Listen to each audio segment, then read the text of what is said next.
or any auspicious activities, generally we follow a muhurta, a time period that is auspicious or inauspicious depending on what one is doing.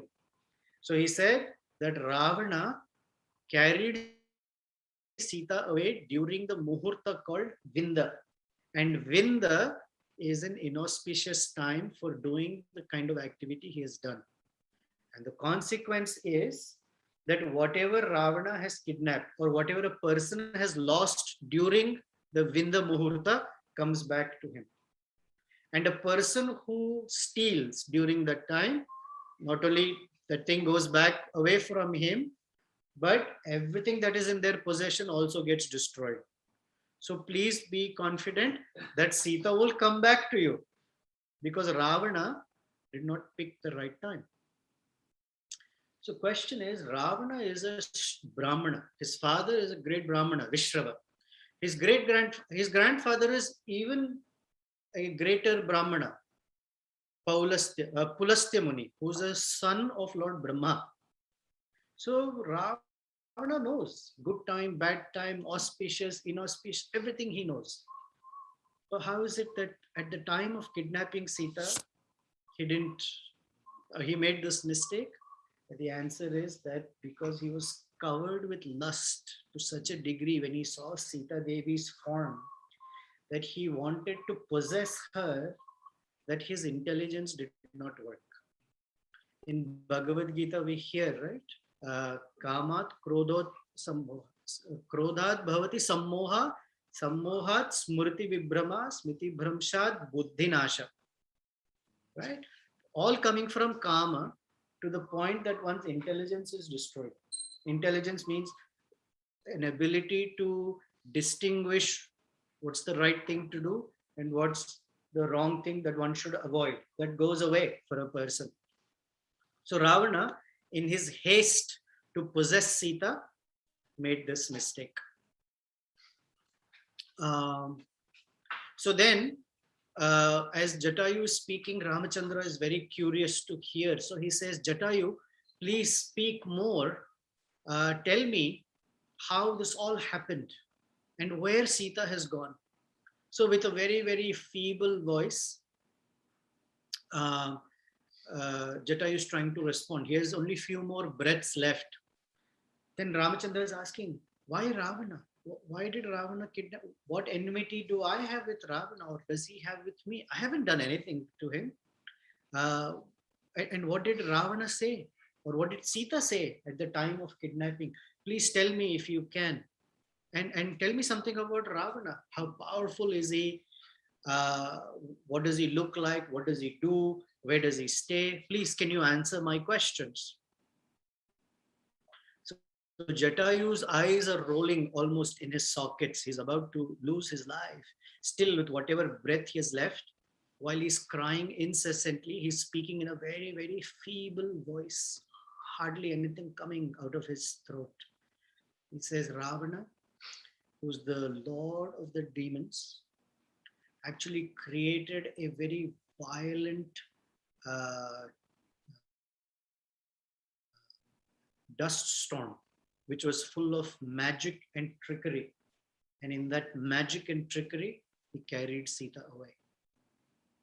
And he says, oh Rama, my dear child, because Jatayu is older, he treats Rama as a child. Oh, my dear child, I was very exhausted fighting Ravana. I gave him a very, very good fight, but he cut off my wings and he carried Sita in the southern direction. Oh, Raghava, I am gasping for breath. My eyes are reeling. And in my mind, I see golden trees. It is said that if anyone sees golden trees in their dreams, it means that their last moments of life has arrived or have arrived. Okay.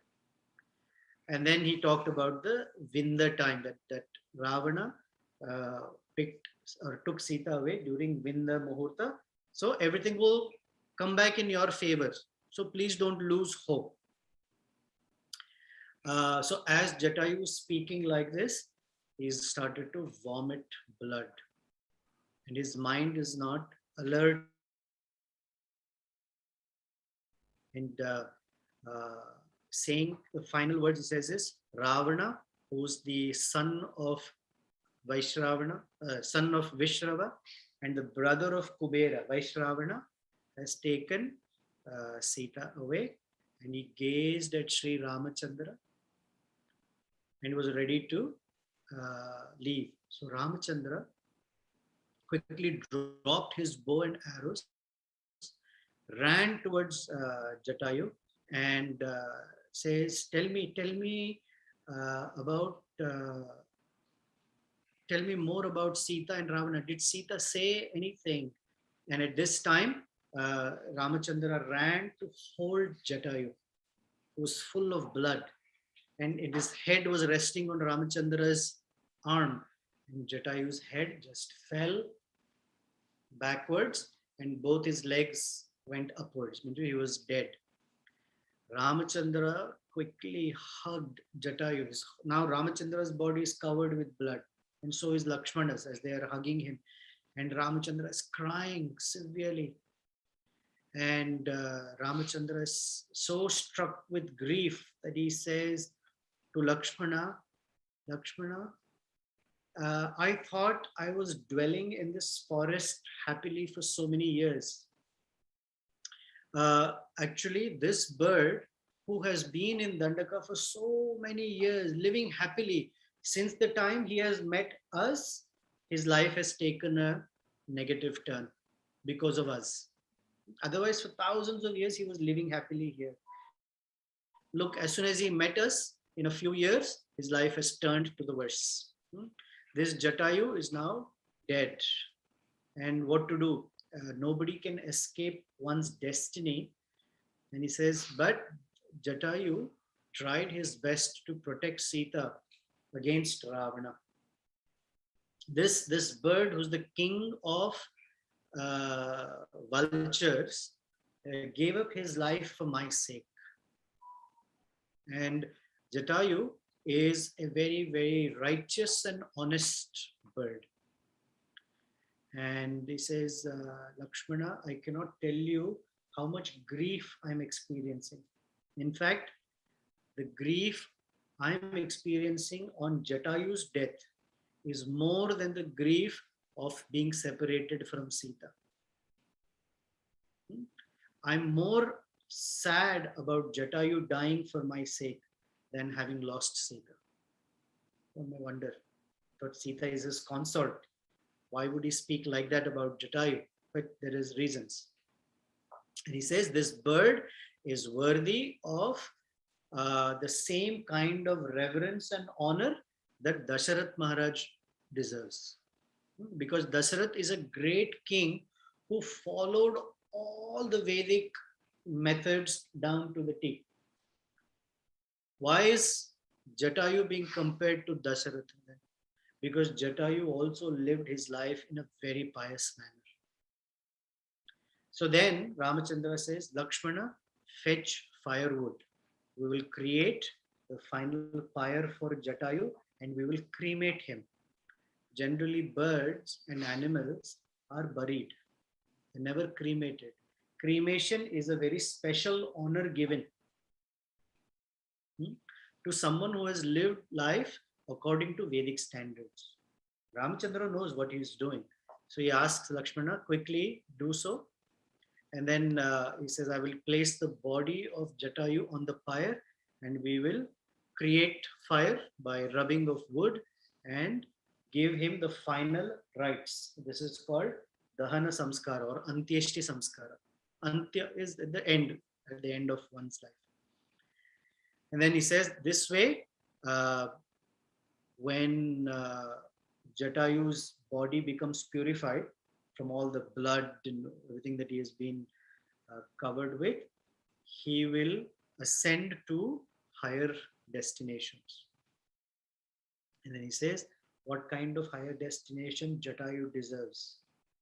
Ramachandra says, Jatayu, may you attain the abode of the greatly purified souls, which is Lord Ramachandra's own abode in the Vaikuntha realm. And He says that this is a special gift given to Jatayu. That how is it possible that Jatayu got to go to uh, uh, Jatayu got to go to the supreme abode. He's after all a vulture. Does shouldn't one get a human birth? At least in human birth, you perform certain Vedic rituals to go to higher planets, and if you perform bhakti, then you can go to the supreme planet, to the supreme Lord. But Jatayu, so it describes that bhakti does not look at what form you have. It looks at what you have offered the Supreme Lord. And Jatayu, although a feeble old bird, gave up his life in service of Sita and Ramachandra. So he is qualified to go to the spiritual world without a human form. And here is Ramachandra is telling him. He says, Maya Twan Maya Tvam Samugyataha Gacha Loka Anuttamam. Gacha Loka Anuttama. Anuttama. Uttama means the best, and Anuttama means that which does not have a comparison. Lokan Anuttama is this the supreme planet or the supreme abode. Gridhra Raja, the king of vultures, Mahasattva. Not only Sattva, but Mahasattva, the greatest of purified souls. Samskritascha Maya Vraja. Samskrita, you are very cultured. The word Samskrita, the language Sanskrit, the word Samskrita means one who has been purified by proper samskaras. And the language is such that it is very cultured. That's the meaning of the word Sanskrit, cultured. So he says, Samskritascha Maya Vraja, you please go. I am sending you there. So Ramachandra, although human being, none of us as human beings can tell anyone, go back to Godhead, to the spiritual abode. We don't have the power. We can say, it'll be funny statements. But Ramachandra is sending Jatayu away because he's the supreme. So having said this, then Lakshmana, while he was collecting all the firewood, it is described that Sri Ramachandra hunted for one of the best, largest deer, and then got its meat, made balls out of it as part of Pinda Pradhana. What during the Shraddha ceremonies, in now we offer rice and moong dal as Pinda, because in Kali Yuga we are not allowed to kill animals like that. However, Jatayu is not going to eat rice and moong dal. So for ancestors, earlier Pinda could have been meat, but Jatayu also has to have that. So Ramachandra personally made the Pinda ball and recited all the Vedic mantras and gave Jatayu a full, fantastic funeral that you'd never do for birds. Very, very rare. It's only done for great human beings. And by this, Ramachandra and Lakshmana, who were shining there because they performed, they were standing there, seeing Jatayu be carried away by the Vishnu Dutas. Ramachandra and Lakshmana were shining, according to Valmiki here, were shining like Indra and Vishnu, and they bade goodbye to Jatayu, and then turned around and started searching for Sita Devi again. Okay. So that ends chapter 68. So there are some lessons here. So let's go back to the beginning of chapter 67, where Lakshmana is actually advising Sri Ramachandra. So a question might arise that can someone younger or junior advise someone who's a superior or senior? And the answer is yes. If done in the proper mood and in the proper spirit, there is no harm. And from Ramachandra's side, he doesn't have the sense of ego that, oh, who are you to advise me? Because he said good advice can be taken from anybody. Just as Chanakya Pandit says that you can take gold, if you find a piece of gold inside dirt, there is no harm in taking it because gold is not affected by the dirt. Similarly, the good advice is not affected by anybody. So there's a beautiful story in Prabhupada's Leela. Once Srila Prabhupada, as he would often do, was traveling. So they were at the airport. And at that time, Satswarup Maharaj, who was a young brahmachari, was following Prabhupada with a little white briefcase that Prabhupada used to carry. So Satswarup Maharaj was carrying it. And something had happened, and they were running through the, or rushing through the airport to get to their check-in counter. And Prabhupada was already there, and something happened, and I think his briefcase was left behind or something. Satswarup Maharaj was far behind Prabhupada. So he had to catch up. So he was running through the crowds fast and really not paying attention to whether he's bumping into people and all that. And he came up to where the line was and bumped into an old lady. But his whole vision was set on getting to where Prabhupada was. So the old lady who got bumped looked at Satswarup Das Adhikari at the time and said, "Is this what they teach you?" And Satswarup Maharaj said he just completely froze in his tracks. And it dawned on him that yes, I'm in a rush to go serve Prabhupada, but how I'm getting there, I am being noticed.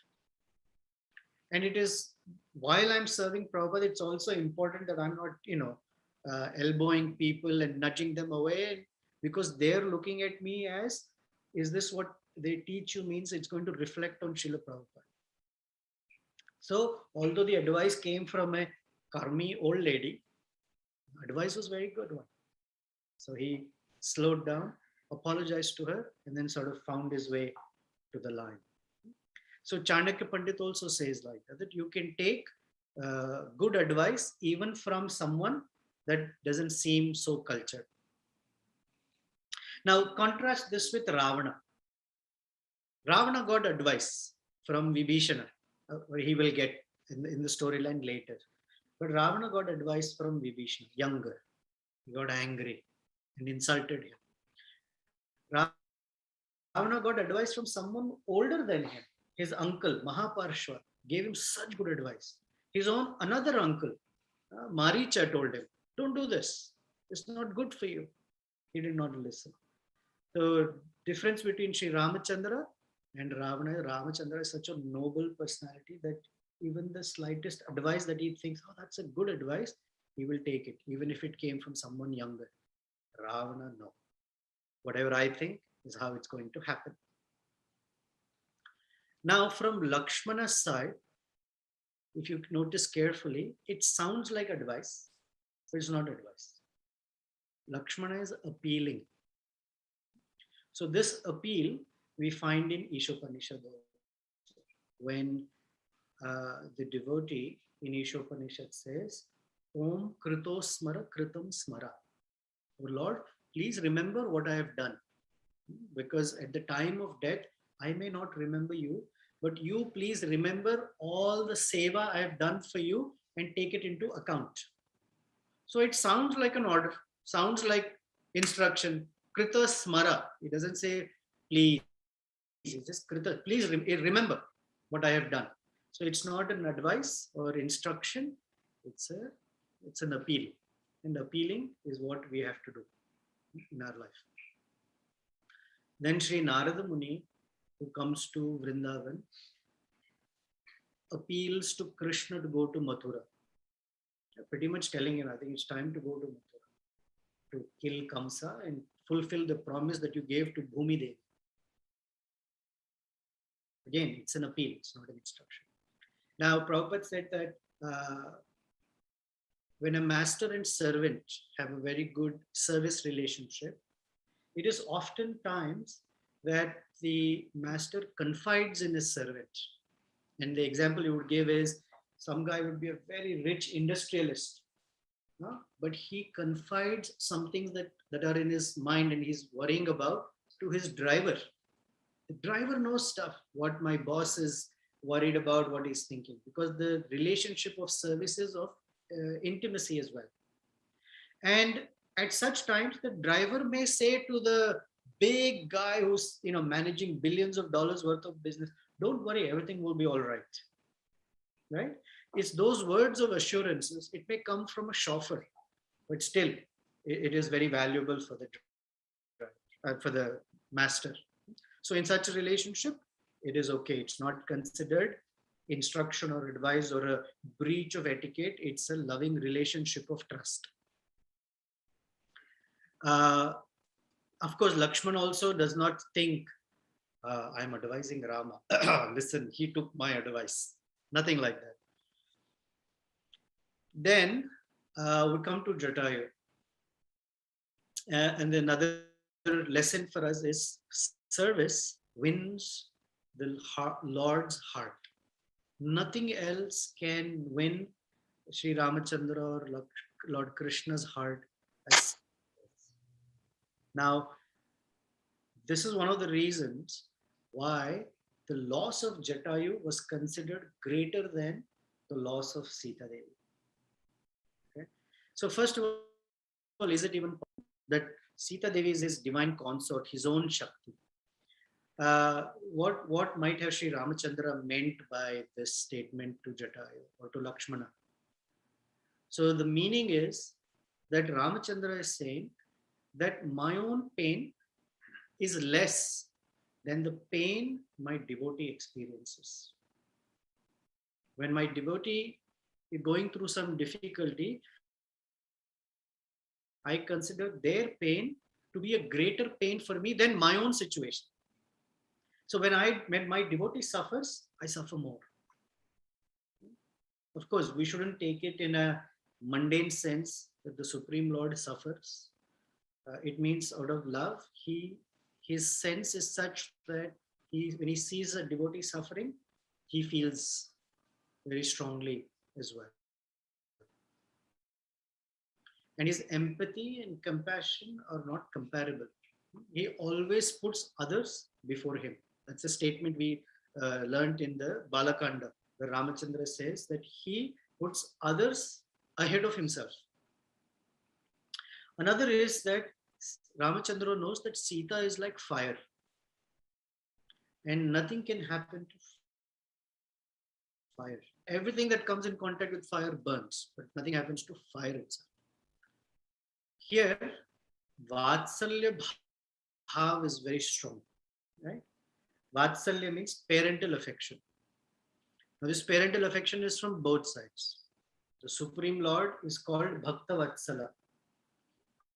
All living beings are his children. In this particular case, Jatayu is like his father. So Ramachandra's Vatsalya is that of a son. He's feeling the loss because when Dasharatha died, Ramachandra was not there.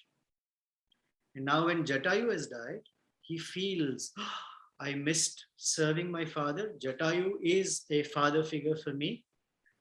And so his Vatsalya, either he is the father for all living beings or acting as a son for Jatayu, is very, very high and strong for him. And that too for a vulture.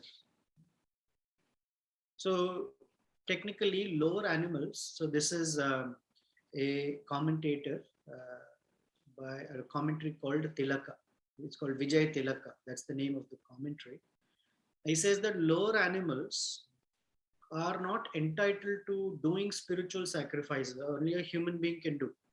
And that too, human being, technically speaking, a human being who has gone through the Upanayana can perform a yajna, otherwise cannot.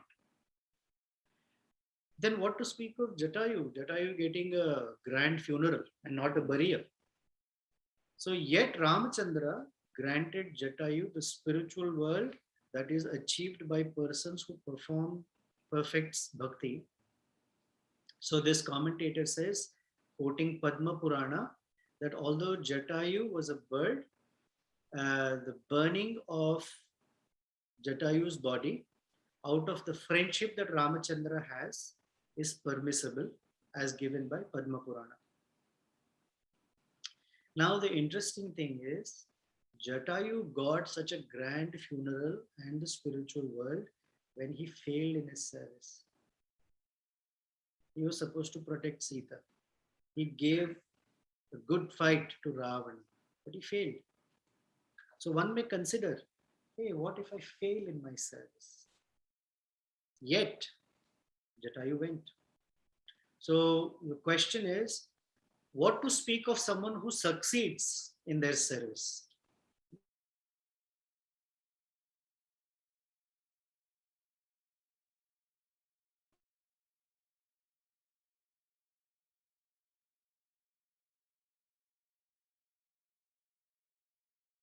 May not necessarily the mode of service, mode in the sense of failure or success. That's not as important. It's the mode that I am serving the Supreme. Here, Jatayu did not care for his own life. Although he failed, he succeeded in achieving the spiritual world. So, worldly mindedness means everything is evaluated on the basis of results. But Sri Ramachandra evaluates on the basis of the heart that one put into one's service. Now, the other side is also true, that a certain act we may perform, a service, may look very successful. But if the heart is not oriented with affection for the Lord, then Ramachandra doesn't care for that kind of service. Then it is only in act, not in spirit. So what's important is what's in the heart, not necessarily what's out there. Then, finally, in this whole episode, interestingly, before they meet Jatayu, Valmiki starts the chapter with this verse. Purvajo api uktamastu uktam atra astu lakshmanena subhashitam saragrahi mahasaram patijagraha raghava. Ramachandra is called Saragrahi. Graha means to hold. Planets are also called grahas because they hold us. They hold some influence on us. So Saragrahi means one who can hold on to or grab the essence. So Ramachandra is an excellent. Krishna is also called Saragrahi. Ramachandra is called Saragrahi here. So he has held on to the spirit of Jatayu's service. So the entire chapter leading up to Jatayu, we have to start because we have to move with Ramachandra being a Saragrahi. Therefore, even when Lakshmana advised, he only took the essence that yes, it's good advice. Not that Lakshmana is younger. Or when he met Jatayu, he took the Sara, that Jatayu's heart is very pure. He didn't care for his own safety. Generally, it is said that a person can go up to a point of serving where their own life is not threatened. And when one's own life gets threatened, then one will preserve their life first. There's a story of a monkey with a baby. So there was a big flood, and this little baby was becoming very scared. So the mother put the baby to her chest, how monkeys carry their babies. So the water level kept rising. And when it almost was to the point of the mother's chest, the baby became very agitated. So the mother put the baby on her shoulder so that the baby is not at the risk of drowning. And the water level was rising even further. So the mother put the baby on her head to protect her child. Then the water came right above the mother monkey's nose. And at this point, she dropped the baby and jumped to a branch to save herself. The point is that everyone to some degree will come to a point where their own life up to that point, and then they have to preserve their own life. Now, anyone who doesn't care for their own life and risks it for someone else is very great, is very uncommon as well. Now, what to speak of someone who doesn't care for their life to serve the Supreme Lord? Then those persons, whether they are in an elephant body, cat, donkey, vulture, doesn't matter. The Supreme Lord will open the door of the ultimate abode to send them there. So that is a lesson for us as an inspiration in what we have read today. So let's see if you have any questions or comments. Yeah, we have a question here. Just a question around. So, Jatayu recognized Ravana as Ravana to be able to share that. And was it also Ravana that attacked Ayodhya generations prior to Lord Ramachandra? So, Right. if that, I guess I'm not clear on in terms of just the narrative of how Lord Ram and Lakshman were still not fully aware of where Sita would be. That later on there's the whole search party to find out. So when Jatayu says Ravana took Sita in the southern direction, Ravana has many abodes. Where exactly, no one knows. They just know in the southern direction. The question is that previously Ravana had attacked Ayodhya. So people know who Ravana is. So how is it within the narrative that Ramachandra and Lakshmana still don't know uh, Ravana and where his residence is and where he might be? Up until this point, they're not fully clear it is Ravana. They're just hearing it. Because when Ramachandra came back, Sita suddenly not to be seen. So they're searching for her. The deer indicate in the southern direction. So they're moving in the southwesterly direction. They come across the scene. And this is the first time hearing that Ravana has abducted and he has taken Sita in the southerly direction. So from here on, they will go towards the south, but they don't know how far south and where Ravana's abode is. And then later, Sampati will tell them, Jatayu's brother, that Lanka is 800 miles in the middle of the ocean there. So they're heading in the right direction, just not gotten. Okay. Any other questions, comments? We have a question here, sure.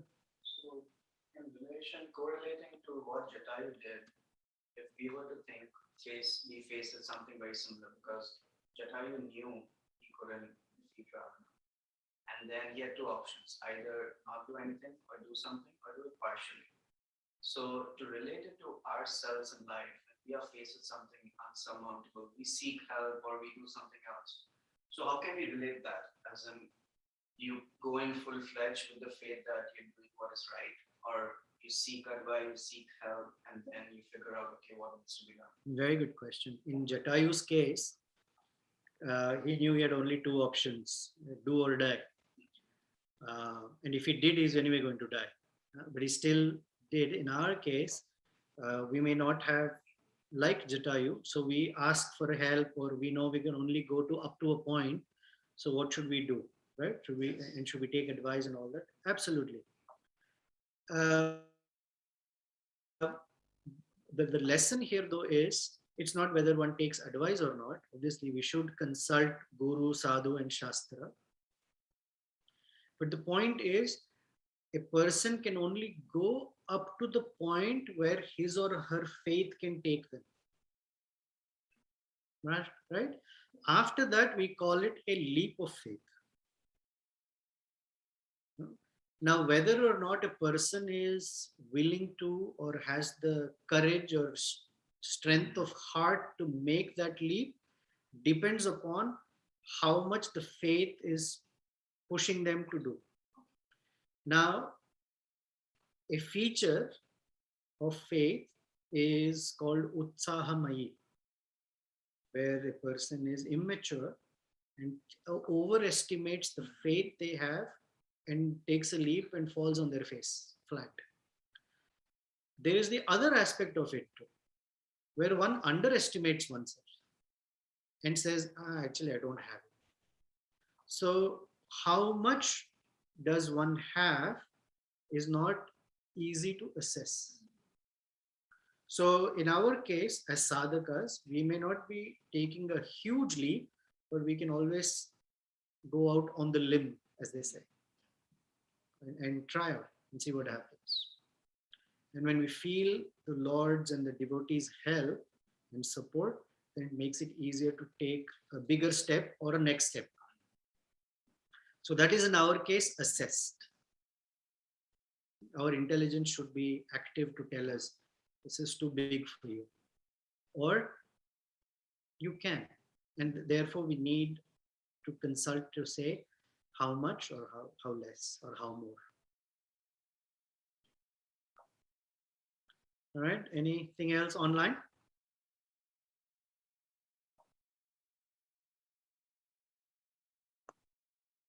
Okay, there's someone wrote here. Lord Ramachandra performing funeral rites of Jatayu reminds me of Mahaprabhu performing the same for Haridas Thakur. Yeah, excellent. How the Lord is very eager to reciprocate with his devotees' love is really inconceivable. Yeah, good one. Okay, for Hare Krishna Prabhu, Haribol. um, can I ask you a question? It's a follow-up question. Yeah. So the faith, the overestimation and underestimation of the faith, they're the two different. It's a very extreme concept where a person underestimates his faith and the other person overestimates his faith. Now, so what's the role of Sadhu, Guru, and Shastra in this? Because even after hearing Sadhu, Guru, and Shastra, one is in the underestimation faith or overestimation faith, then how can we decide what's right and what's wrong? Right. Excellent point. So let's take it further. Let's say someone underestimates what they can do for the Supreme Lord or the Supreme couple. When they underestimate, then they lose that opportunity. And they have to wait for the next opportunity to come. Right? If they overestimate, then they have a great lesson to learn from it. So regardless, one is not at any loss. It's just what lesson one gets from it. And when one overestimates, one understands that I have bitten more than I can chew and I can handle. So one gets some learning from it. Either way, there is some lesson in learning.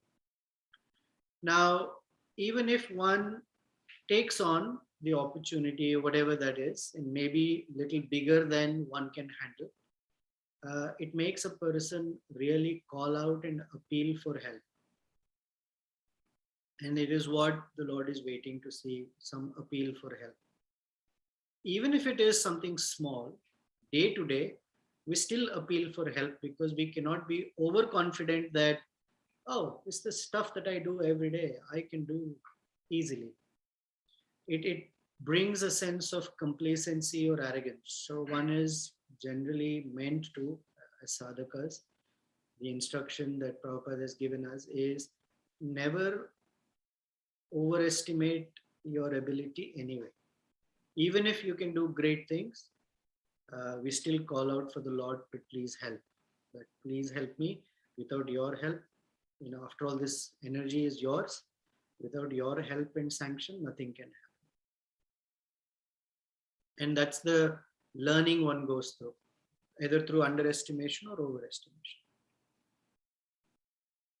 Oh, makes sense. Thank you so much. But I was considering overestimation is not like false ego that, hey, I can do this, we can do this. It's like guru gives some service or authority gives some service and, hey, you to do this, and we stretch ourselves. Oh yeah, we can do this, because we love them and respect them and we want to care for them and want to show them that I can do something for you. So in that sense, I was asking this question. But then, thank you. It makes clear that because Ramachandra is spoken as Saragrahi, we understand that all the help comes. When Hanumanji was told by Jambavan that you are the only one who can jump across, he got up.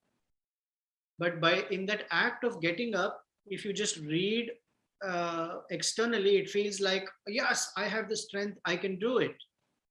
But every moment, Hanumanji only understands that I am only an instrument and it is Ramachandra's power that is carrying me. Because I'm chanting the holy name, I'm able to jump. Because I'm an instrument, I can get there. Because Sita has given me blessings, I can come back. Because it is Sita Devi's blessings and Ramachandra's blessings that although my tail was on fire, I did not get burnt. He never loses that focus that it is the grace of Sita and Ramachandra that is making me do what I am doing. Although I otherwise also have great strength, but there is a grace that is making me do what I am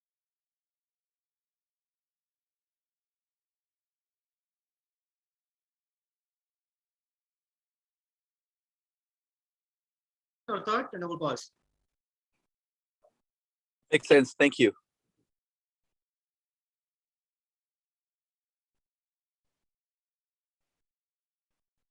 All right.